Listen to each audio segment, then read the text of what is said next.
सहकारी बँकांबाबतची कारवाई नियमानुसारच सहकार मंत्री चंद्रकांत पाटील.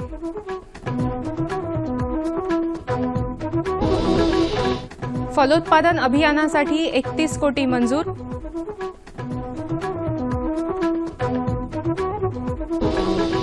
आणि जानेवारीतच मराठवाड्यात तीव्र पाणीटंचाई.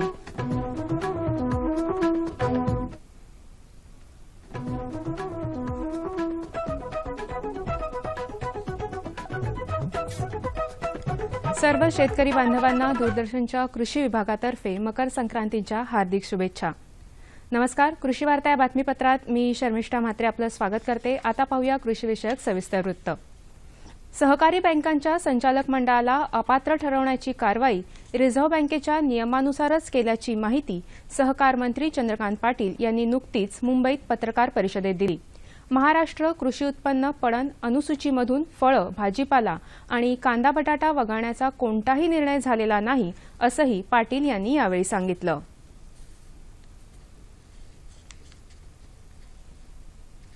राज्य शासनाने राष्ट्रीय फलोत्पादन अभियानासाठी 31 कोटी 1,25,000 रुपयांचा निधी मंजूर करून खर्च करण्याला वित्तीय मान्यता दिली आहे.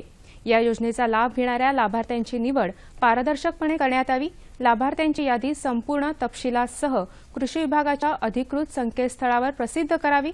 तसंच उपलब्ध करून देण्यात आलेला निधी तत्काळ खर्च करून त्याचा आढावा शासनाला सादर करण्याचे आदेश राष्ट्रीय फलोत्पादन अभियानाच्या व्यवस्थापकीय संचालकांना देण्यात आले आहेत.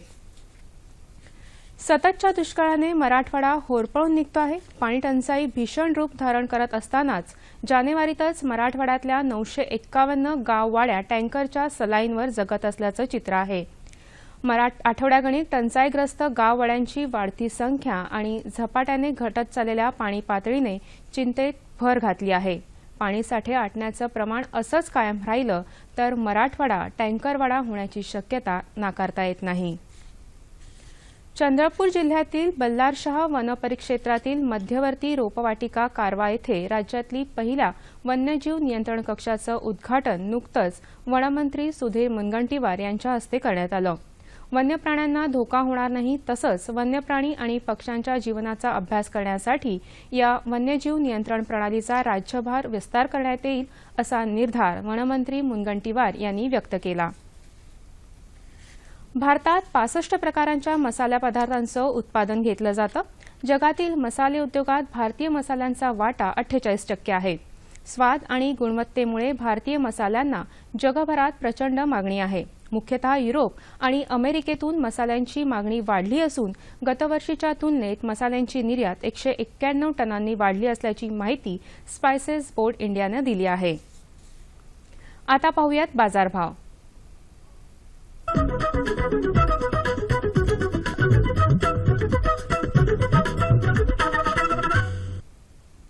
जाणून घेऊया सातारा कृषी उत्पन्न बाजार समितीकडून प्राप्त झालेले शेतमालाचे बाजारभाव. हे भाव शेतीमालाच्या उत्पादकांसाठी आहेत. निराळा उल्लेख नसल्यास हे भाव प्रति क्विंटल आहेत. ज्वारी 2200, 1600, बाजरी 1700, 1400, मका 1475, 1400, भेंडी 3000, 2000, वांगी 3000, 2500, कोबी 1500, टोमॅटो 1500, 1000, गाजर 1500, 1000 आणि काकडी 1500 आणि 1200. बाजारभावाविषयक अधिक माहितीसाठी www.agmarknet.nic.in या संकेतस्थळाला भेट द्या. आता पाहूया हवामानाचा अंदाज.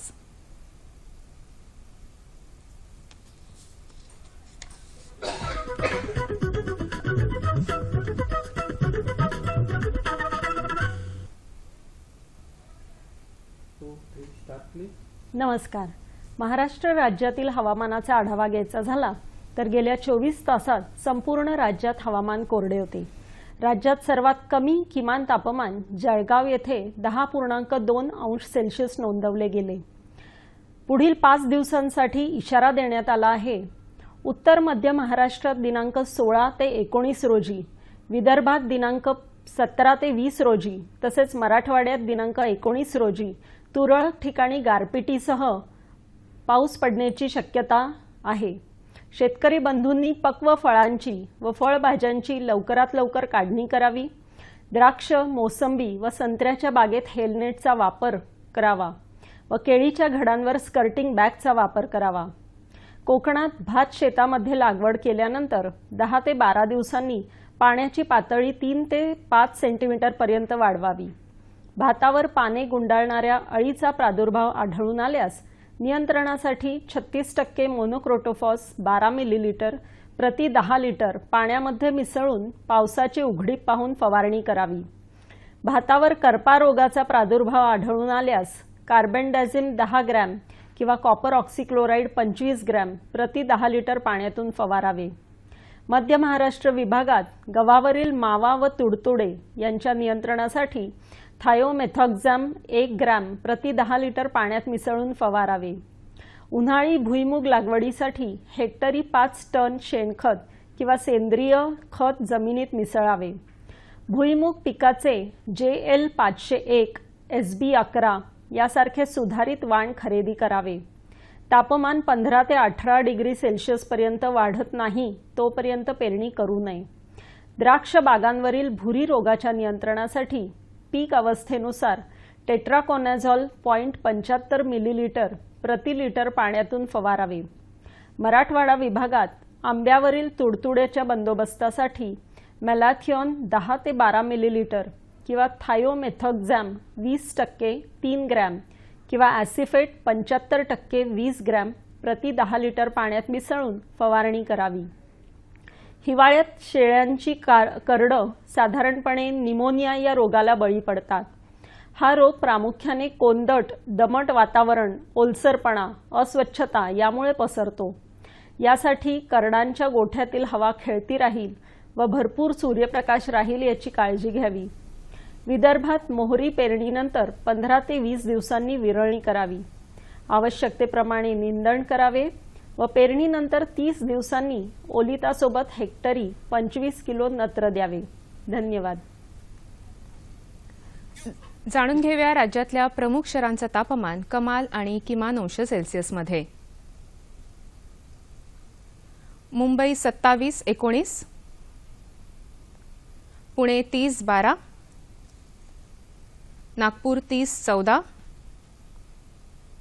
औरंगाबाद 30-15, सोलापूर 32-18 आणि नाशिक 30-11. हवामानविषयक अधिक माहितीसाठी www.imdmumbai.gov.in या संकेतस्थळाला भेट द्या. तुमच्या प्रतिक्रिया आम्हाला कृषीवार्ता ddkmumbai@gmail.com या पत्त्यावर कळवा. याबरोबरच आजच्या कृषीवार्ता संपल्या. पुन्हा भेटूया पुढील कृषीवार्तामध्ये. तोपर्यंत नमस्कार.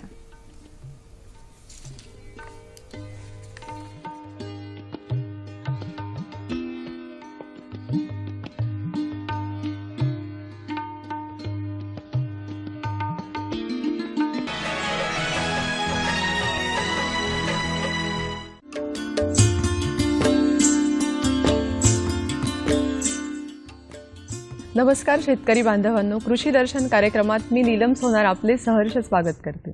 कृषी दर्शन कार्यक्रमात आपण नेहमीच वेगवेगळ्या विषयाची माहिती आणि त्यावर चर्चा करतो. त्याच अनुषंगाने आज आम्ही एक विशेष विषय आणि वेगळा विषय घेऊन चर्चा आयोजित केली आहे. शेतकरी मित्रांनो, दुष्काळजन्य परिस्थिती आणि जे काही शेतीमालाचे नुकसान झाले शेती व्यवसायाचे, त्याला एक जोडधंदा असावा या दृष्टीने रेशीम उद्योग हा निश्चित एक शेतीपूरक आणि चांगला जोडधंदा आहे. यातून शेतकऱ्यांना चांगल्या प्रकारे अर्थसहाय्य, रोजगार निर्मिती आणि फायदा होऊ शकतो. पण रेशीम उद्योग काय आहे, त्याचे तंत्रज्ञान काय आहे? आपल्याला फक्त रेशीम शेती, रेशमाचे किती फायदे आहेत हे माहिती आहे. पण रेशीम उद्योगात अतिशय महत्त्वाचा घटक म्हणजे रेशीम अंडी पुंज निर्मिती. यामागचे तंत्रज्ञान काय आहे हे आज आपण सविस्तर आजच्या कार्यक्रमातून जाणून घेणार आहोत. या विषयावर आपल्याला सविस्तर माहिती देण्यासाठी आणि चर्चेसाठी आपण आमंत्रित केलेले आहे रेशीम विकास अधिकारी श्री विजय फुले यांना. नमस्कार सर, कार्यक्रमात मी आपले सहर्ष स्वागत करते. सर, रेशीम उद्योगामध्ये अंडीपुंजाचे काय महत्त्व आहे, म्हणजे काय आहे टेक्निक? रेशीम शेतीमध्ये अंडीपुंजांचं फार मोठं महत्त्व आहे. अच्छा. आज महाराष्ट्रावर रेशीम उद्योग विकसित होत आहे. त्यामध्ये औरंगाबाद, जालना, परभणी, उस्मानाबाद या जिल्ह्यामध्ये जे दुष्काळजन्य जिल्हे आहेत त्यामध्ये रेशीम उद्योग फार मोठ्या प्रमाणात वाढत आहे. आणि हे वाढत असताना यामध्ये शेतकऱ्यांचं योगदान तर मोठं आहेच, परंतु त्याबरोबरच रेशीम अंडीपुंजांचं फार मोठं योगदान आहे. पूर्वी ज्यावेळेस CB या जातीचे अंडीपुंज आम्ही वितरित करीत होतो त्यावेळेस शेतकऱ्यांना 40 किलो 45 किलो ॲव्हरेज उत्पन्न मिळत होतं, सरासरी उत्पन्न मिळत होते. परंतु गेल्या काही वर्षामध्ये ज्या पद्धतीने इतर उद्योगामध्येही प्रगत तंत्रज्ञान आलं, उद्योग बदलले, सुधारणा झाल्या, त्याच पद्धतीने या रेशीम शेतीमध्ये सुद्धा मोठ्या प्रमाणात नवीन तंत्रज्ञान आलं. पाला तोडणीची पद्धत बंद होऊन त्या ठिकाणी फांदी पद्धत आली, ब्रँच फिडिंग आलं. त्यानंतर तुतीच्या जाती बदलल्या, सुधारित वाण यामध्ये आलं. याशिवाय टेक्नॉलॉजीप्रमाणेच त्याच्यातली मॅनपॉवरसुद्धा कमी झाली, मनुष्यबळसुद्धा कमी झालं आणि शेतकऱ्यांना अधिक फायदा मिळायला लागला.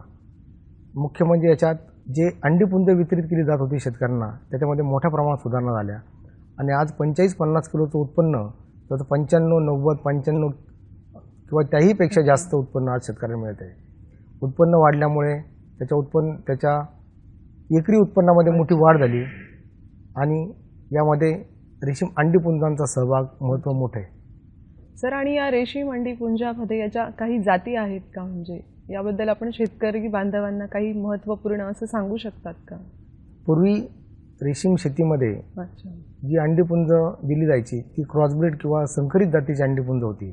याच्यामध्ये प्युअर म्हैसूर या भारतीय जातीचा आणि जापानीज किंवा चायनीज अशा मेल जातीचा वापर केला जायचा आणि त्याचं मेटिंग करून क्रॉसब्रीड नावाची किंवा कोलार गोल्ड नावाच्या व्हरायटी शेतकऱ्यांना वितरित केल्या जात होत्या. परंतु गेल्या काही वर्षामध्ये बाय होल्टन हायब्रिड पूर्ण त्या जापानीज किंवा चायनीज रेसेसचा वापर करून या व्हरायटी तयार केल्या जातात. त्यामध्ये CSR2, CSR4, CSR4, CSR26, CSR27 अशा नवीन वाणांचा उपयोग केला जातो. त्यामुळे उत्पादकतेमध्ये मोठी वाढ झालेली आहे. आणि उच्च प्रतीचे अंडीपुंज आणि यात काही असा फरक आहे का सर? म्हणजे पूर्वी CB जी दिली जायची त्याचं उत्पन्न कमी मिळत होतं, त्याचप्रमाणे कोशांचा जो आकार होता, वजन होतं ते कमी होतं. परंतु आता जे आपण क्रॉसब्रीड बायोवोल्टाईन क्रॉसब्रीड खास करून जी देतोय त्यामध्ये कोशांचा आकार मोठा असतो, धाग्याची लांबी जास्त असते. जागतिक बाजारपेठेमध्ये या कोशांना मोठी मागणी असते, या धाग्याला मोठी मागणी असते. त्यामुळे त्या प्रकारची अंडीपुंज आपण देतोय.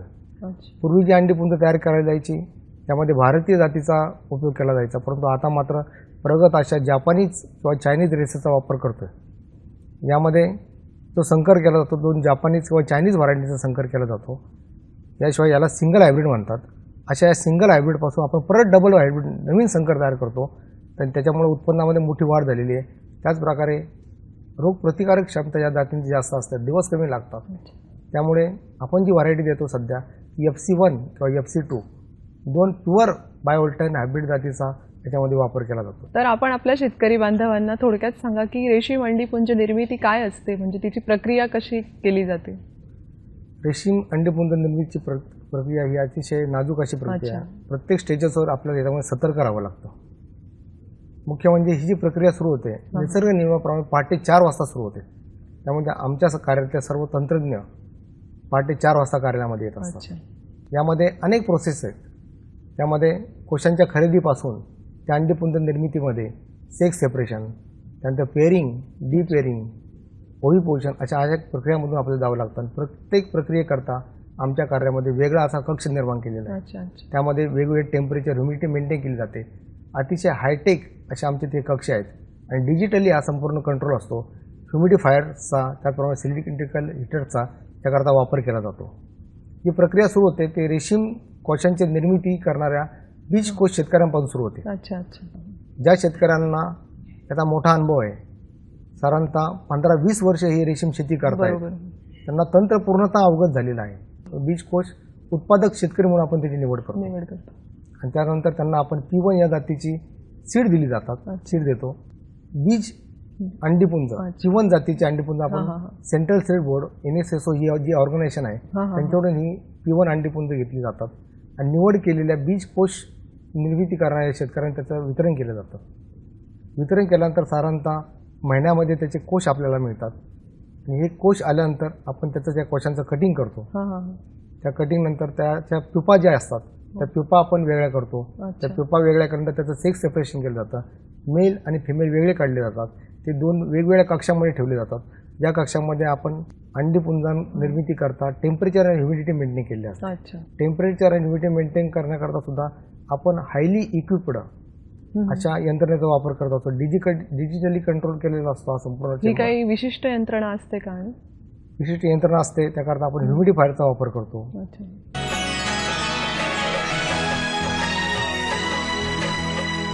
टेम्परेचर आणि ह्युमिडिटी मेंटेन करण्याकरता सुद्धा आपण हायली इक्विप्ड अशा यंत्रणेचा वापर करत असतो. डिजिटली कंट्रोल केलेला असतो हा संपूर्ण ही chamber. काही विशिष्ट यंत्रणा असते का? विशिष्ट यंत्रणा असते. त्याकरता आपण ह्युमिडिफायरचा वापर करतो. अच्छा. सिलेंड्रिकल हिटरचा वापर करतो आणि त्याच्या साहाय्याने या संपूर्ण टेम्परेचर ह्युमिडिटी आपण मेंटेन करतो आणि त्या वेगवेगळ्या कक्षांमध्ये त्या पिपा ठेवल्या जातात. अच्छा. त्यानंतर त्याचा इमर्जन्स घेतला जातो. मेल आणि फिमेलचा इमर्जन्स पहाटे 4 वाजता होतो. हे इमर्जन्स काय आणि सर म्हणजे काही याच्यातलाच प्रकार आहे का? त्या पिपामधून फुलपाखरू किंवा फ्लाय किंवा हा, हा. मॉथ अच्छा. ही बाहेर पडते. या प्रक्रियेला इमर्जन्स असं म्हणलं जातं. इमर्जन्स घेतल्यानंतर त्या फुलपाखरू किंवा त्या मॉथ्स वेगळ्या केल्या हा, जातात. हा. मेल मॉथ त्याचं प्रिझर्वेशन केलं जातं. अच्छा. फिमेल मॉथ बाजूला ठेवले जातात. त्यानंतर साधारणतः 3.5-4 तासाच्या पेरिंग नंतर मेल आणि फिमेलचं एक मीटिंग आपण घडून आणतो त्या हां ठिकाणी. हां हां. त्याला आपण पेरिंग असं म्हणतो.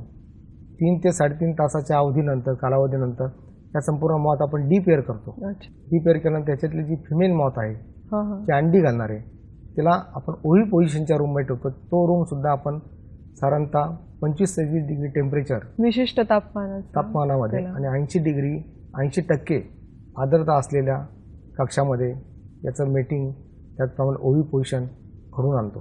ओव्ही पोझिशन म्हणजेच अंडी घालण्याची प्रक्रिया इथे सुरू अच्छा. होते. सर रेशीम अंडी पुंज निर्मिती या प्रकारामध्ये बीज कोश निकष कोणते असतात म्हणजे यात काही प्रकार आहे का? आपण शेतकऱ्यांना थोडक्यात काय सांगाल त्याबद्दल? जेव्हा आपण बीज कोश निर्मिती करता शेतकऱ्यांची निवड करतो हां हां. त्यामध्ये प्रामुख्याने शेतकऱ्याचा अनुभव अच्छा. या क्षेत्रातलं त्याचं तंत्र हे पाहतो. त्यांनी गेल्या काही वर्षामध्ये कशा प्रकारे कोशांचं उत्पादन केलेलं आहे, अच्छा. कुठली पद्धत त्यांनी वापरलेली आहे, त्याच्याकडे पायाभूत सुविधा काय आहेत, त्याशिवाय त्याला लागणारं जे साहित्य आहे अच्छा अच्छा. ते कशा पद्धतीचं आहे हे आपण पाहतो. सर्वात महत्त्वाचं म्हणजे नवीन तंत्रज्ञान हां हां. घेण्याचं त्याच्याकडे कसब आहे का, स्किल आहे का, अच्छा. तो आत्मसात करतोय का, आपण जी माहिती त्यांना देतोय ती माहिती तो व्यवस्थित अडॉप्ट करतोय का हे पाहिलं जातं. त्यानंतर ह्या निवडीनंतर आपले रेशीम कोश खरेदीचे काही निकष आहेत. खास अच्छा. करून बीज कोश आपण जे शेतकऱ्याकडून खरेदी हां. करतो त्याचे काही निकष आहेत. त्या निकषामध्ये कोश खरेदी केल्यानंतर त्याची प्युपेशन पर्सेंटेज किंवा अच्छा. टक्केवारी जी असते ती किमान 80% पण असते. तुम्ही आता जे म्हणालात सर बीज पण ते सगळ्यांनाच म्हणजे त्याची पूर्ण माहिती असते की ती आधी करून घ्यावी लागते? नाही, सर्व शेतकऱ्यांची निवड करणं याच्यामध्ये अशक्य असतं. हां बरोबर. सर्वांकडून आपल्याकडला काही बीज कोश घ्यायचे नाहीत, खरेदी नाही, करायचे. बरोबर. त्यामुळे ते अतिशय सिलेक्टेड क्रीम लेअरचे जे फार्मर्स आहेत हां. त्यांचं आपण सिलेक्शन करतो. आपला कोश खरेदीचा किंवा क्रायटेरिया जो आहे हां त्यामध्ये ते कोशांची प्युपेशन टक्केवारी 80% आली पाहिजे. हा प्रमुख निकष आहे. त्याशिवाय त्यांनी 100 अंडीपुंजापासून किमान 45 किलो कोश हां हां. काढले पाहिजेत. रोग विरहित हे कोश असले पाहिजे. अच्छा. त्यानंतर महत्त्वाचा निकष आहे 1 किलो कोशामधली संख्या, कोशांची संख्या हां हां. किमान 700 ते 700 असावी. त्यापेक्षा जर जास्त कोश असतील हां हां. तर तो लॉट ते कोश आपण रिजेक्ट करतो. त्यापासून अंडीपुंज अजिबात बनवत नाही. म्हणजे नुकसान हां, होतं त्याचं. नुकसान होतं. अंडीपुंजांची प्रत त्यामुळे ढासळते. अच्छा. त्यामुळे अतिशय काटेकोर असे निकष हां. लावूनच आपण ही कोशांची खरेदी अच्छा. करतो. त्याला आपण रेटही जास्त देतो आणि याकरता सेंद्रिय खतांचा मुख्यतः वापर करणारा शेतकरी अच्छा. असावा हा एक निकष त्याकरता आहे. या निकषाद्वारेच कोशांची खरेदी केली जाते. अच्छा. त्यानंतरच आपण त्याची अंडीपुंज तयार करतो. सर आपण आता ही काही रेशीम अंडीपुंज निर्मितीबद्दल चर्चा करतोय पण यात जर नव्याने शेतकऱ्यांना उतरायचं असेल किंवा ज्यांच्याकडे कमी भांडवल असेल त्यांच्यासाठी आपण काय सांगाल आणि याच्यात शासनाची काही एक स्कीम आहे का अशा लोकांसाठी? जसं शासन अंडीपुंजांची निर्मिती करते, शासनाचं हां. कार्यालय जसं अंडीपुंजांची निर्मिती करते हां हां. त्या पद्धतीने अंडीपुंजांची निर्मिती केंद्राकरता खाजगी घटक सुद्धा पुढे येऊ शकतात. अच्छा. खास करून आपल्या शेजारच्या कर्नाटक राज्यामध्ये हां हां. हा उद्योग फार मोठ्या प्रमाणात किंवा अच्छा, रेशीम अच्छा. उद्योगच रेशीम शेती फार मोठ्या प्रमाणात विकसित झालेली. असं कर्नाटकमध्ये नाही. नाही. तिथे फार मोठ्या प्रमाणात हे क्षेत्र विकसित झाल्यामुळे अच्छा. त्या ठिकाणी अंडी पुंजन निर्मिती केंद्रही अनेक आहेत आणि खाजगी घटक सुद्धा ही अंडी पुंजन निर्मिती करतात. त्या माध्यमातून आपल्या महाराष्ट्रात सुद्धा अंडी पुंजन निर्मिती करण्याची क्षमता खाजगी घटकांमध्ये आहे. त्यांनी ते पुढे आलं पाहिजे. अच्छा. याकरता शासन प्रयत्न करीत आहे. त्याशिवाय केंद्रीय रेशीम मंडळ सुद्धा याकरता प्रयत्नशील आहेत आणि अनेक प्रकारचे प्रयास शासनाचे सुरू आहेत. त्यांच्याकडून प्रशिक्षण घेऊन त्यांची पूर्तता करूनही खाजगी घटकांना याच्यामध्ये सहभागी करता येईल. अच्छा. सर, आपलं राज्य शासनाचं ISO मानांकन प्राप्त झालेलं पहिलं केंद्र आपण म्हणालात, तर त्याबद्दल आपण काय सांगाल आपल्या शेतकरी बांधवांना आणि आम्हा सगळ्यांना?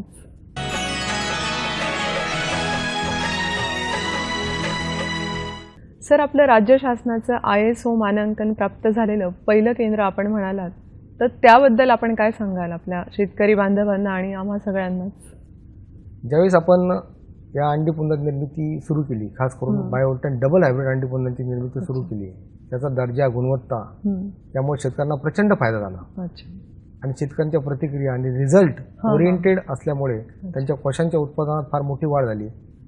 त्यावेळी आपण सेंट्रल सीड बोर्ड ही जी सेंट्रल गव्हर्नमेंटची यंत्रणा आहे, ऑर्गनायझेशन आहे, त्यांच्या वरिष्ठ सायंटिस्टला आपल्याकडे कॉल केलं, त्यांची टीम कॉल केली.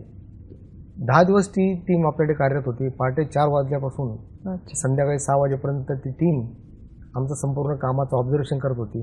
कुठल्या कुठल्या प्रक्रिया आम्ही करतोय, त्यामध्ये काही लॅक्युनास, गॅप्स आहेत का ते त्यांनी दाखवलं आणि जी अंडी पुंज तयार झाली त्याची गुणवत्ता त्यांनी पाहिली.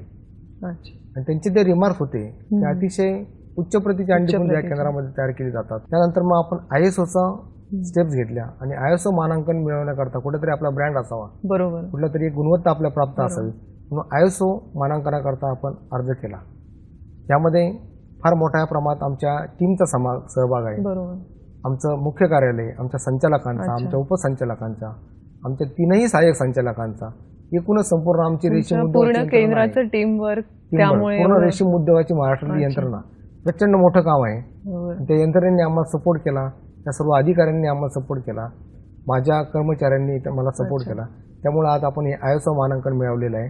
त्यामुळे अंडी पुंजनचा दर्जा तर आपला आहेच, परंतु मुख्य म्हणजे शेतकऱ्यांची उत्पादकता वाढवलेली आहे आणि त्यांना आज लाखो रुपयाचं उत्पन्न या उद्योगातून मिळते. अच्छा. सर, आपण आज अंडी पुंज या विषयावर चर्चा केली आणि आपण सुरुवातीपासून सांगितलं टप्प्याटप्प्याने की याची निर्मिती कशी होते, पण ही सगळी प्रोसेस झाल्यानंतर अंडी पुंजाचं वितरण कसं केलं जातं, याची मार्केटिंग प्रोसेस काय होते पुढे? अंडी पुंजांचं वितरण प्रणाली आमच्याकडे आहे. अच्छा. अंडी पुंजांना टेम्परेचर, ह्युमिडिटी फार महत्त्वाचे असते. अति हाय टेम्परेचर, उच्च तापमान 32, 35, 40 डिग्री सेंटीग्रेड हे याला घातक असतं. त्याचप्रमाणे ह्युमिडिटी कमी असेल तर ते सुद्धा घातक असतं. अशा वेळी आम्ही हायटेक बसेस, व्हॉल्वोसारख्या बसेसचा वापर करतो. एका विशिष्ट तापमानामध्ये ती अंडी जातात.